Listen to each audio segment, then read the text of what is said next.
Warhammer 40k commander decks got leaked, and this guy immediately caught my attention. The Swarmlord. Give me a way to draw cards by sacking my own creatures tacked onto a commander, and I'm sold. So that's exactly what we're going to do. Create a lot of creatures with a lot of counters on them and sack them for value. Grumgly the Generous. This will ensure that all of our creatures are entering with a counter. That way when they're sacked, boom, we get our value. Going on with that, we have Renata. Renata, same thing. Creature enters the battlefield, get a counter, sack it, you got your value. Two cards that I'm really excited about are Bloodspore Thrynax. This card has no ceiling, so it could give you anywhere from one counter to all the counters, and that just excites me. Along the same lines, you have Master Biomancer. Again, no ceiling. Shaman of the Great Hunt. This is also a good way. Every time we deal combat damage, we're going to get a counter, and it can draw us a good amount of cards. I don't think I have to tell you this, but the Great Henge, it's a pretty good card. Not only is this going to get all of our creatures to enter with a 1/1 counter, I mean all non-token creatures, it is also going to ramp us and gain us a little bit of life. Moving on, we have Thundering Raiju. This can end the game if we set ourselves up right, and also it's just going to attack a 1/1 counter on whatever token we want whenever it attacks. Forgotten Ancient. This card can get out of hand really fast, and it's a little deceiving. It's one of those like, oh look, it's getting bigger. And then we move all of those counters onto a creature that cares about them, and people start to get worried. And then Sword of Truth and Justice, not only is it going to give us a counter whenever we attack, but we are also going to proliferate. So it's pretty good in the deck. Let's get into some of the heavy hitters of the deck. We have Dragon Broodmother. This is going to draw us a lot of cards. When it enters the battlefield, we're going to be able to devour as many creatures as we want and draw as many cards as we want. So this is going to be a very key point of the deck. Avenger of Zendikar, something you'd want to play right before Dragon Broodmother. Those plant tokens are going to enter the battlefield, and then as soon as you play a land, they're all going to have their 1/1 counter on them. Chasm Skulker, again, this is going to be a game ender. They're going to have Island Walk, someone's always playing blue, and then chances are when all of those 1/1s enter the battlefield, they're going to have counters on them. Evolutionary Sage, whenever a land enters the battlefield, we're going to proliferate. Vorinclex, I had to include Vorinclex because one, it's a counter deck, and also, man, they could be brothers, look at them. And then Animar. Animar is going to lower the cost of our creatures exponentially. This is a creature heavy deck, and he is going to help out a lot. I'm going to be honest, guys, I couldn't resist running a Teamer animation package. We are running Rekindling Phoenix. Not only are we going to be able to sacrifice the Phoenix, but we're going to sacrifice the egg it leaves, getting us a lot of value. And then I'm not going to lie, this one's a little bit of a guilty include. I've been looking for a commander deck I could run Vengevine in for I don't know how long, and this one came up and I was like, yep, throw it in there. We are also running Springleaf Avenger. This card looks like it has a lot of potential, and I'm going to give it a chance. Sword of Light and Shadow, just bringing creatures back. Genesis, same thing, not exactly ideal, but it gets the job done. Eternal Witness, obviously a staple. A card I'm really excited about, Cauldron of Souls. So whenever we tap this, we're going to give all our creatures persist. And then when they enter the battlefield, if they enter with a 1/1 counter on them, it cancels out the negative counter, basically letting us dodge board wipes. We could sack our whole board and it could come back if we wanted. It opens the door for some crazy shenanigans. And then just to add some consistency and to get some of our key pieces, we are running Fauna Shaman. Let's get the boring ramp out of the way because I think we run some pretty cool ramp cards in this deck. We are running 3 Signets and Soul Ring.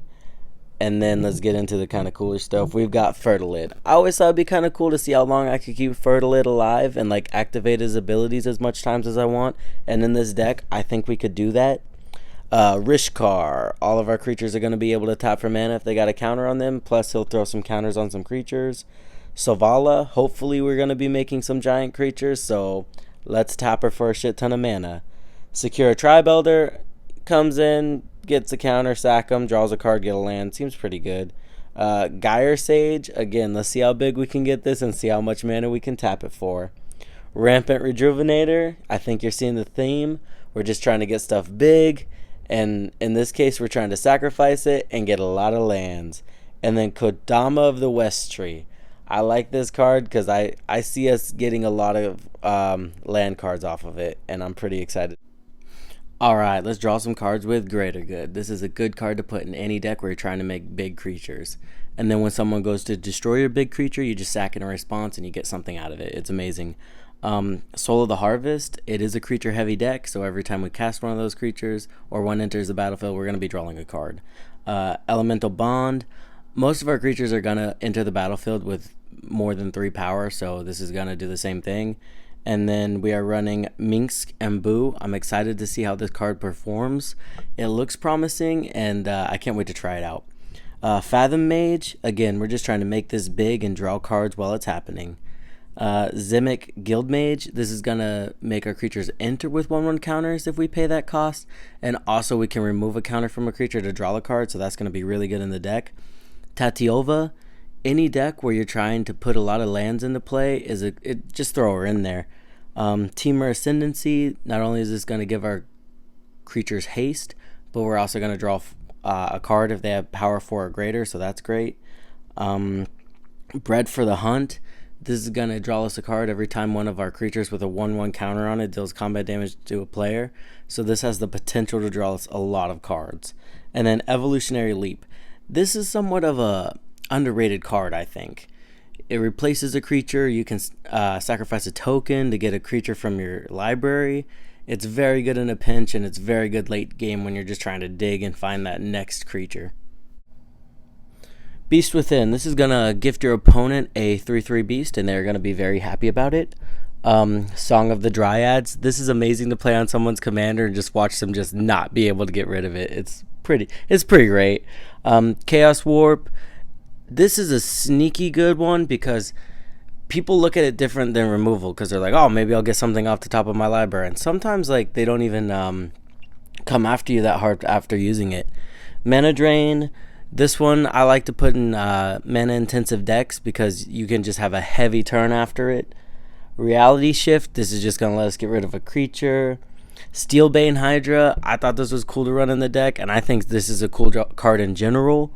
Terror of the Peaks, in creature heavy decks, you're going to want those creatures doing damage when they enter the battlefield. And then Warstorm Surge, same thing. We do run 3 board wipes, but I was very careful of the ones I put in here because of it being a creature heavy deck. We're running Bane of Progress. This gets super big when someone just starts creating a ton of treasures, which happens almost every game now. Cyclonic Rift, this is again, gets rid of all the treasures on the board, so that's what we're trying to do. And then Azuri's Predation, this is going to be good because those beasts aren't going to enter in as 4/4s most of the time. They're going to enter in way bigger than that, and then we're going to have a heavy swing next turn. It's going to be amazing. Let's talk about the infinite combo in the deck. We have Animation Module and Ashnod's Altar. Pair this with any card that lets creatures enter with a 1/1 counter, and boom. What happens is the 1/1's going to enter, it's going to get a counter, Animation Module triggers, you sack it, enters, get a counter, sack it, you're netting 1 colorless mana. So we can end the game with Warstorm Surge, Terror of the Peaks, and a couple other ways, but it gets kind of complicated after that. Finally, we have Herald of the Secret Streams. This card's going to make it to where all of our creatures with counters have unblockable, so that's going to be fun to play with. We are also running Sword of Feast and Famine and Swiftfoot Boots for a little protection. And with that, that's the end of the video. Let me know in the comment section if there's any deck techs you'd like me to build. This is a fairly new channel, so I'm open to any requests. Also, please drop a like and subscribe. Thank you for watching.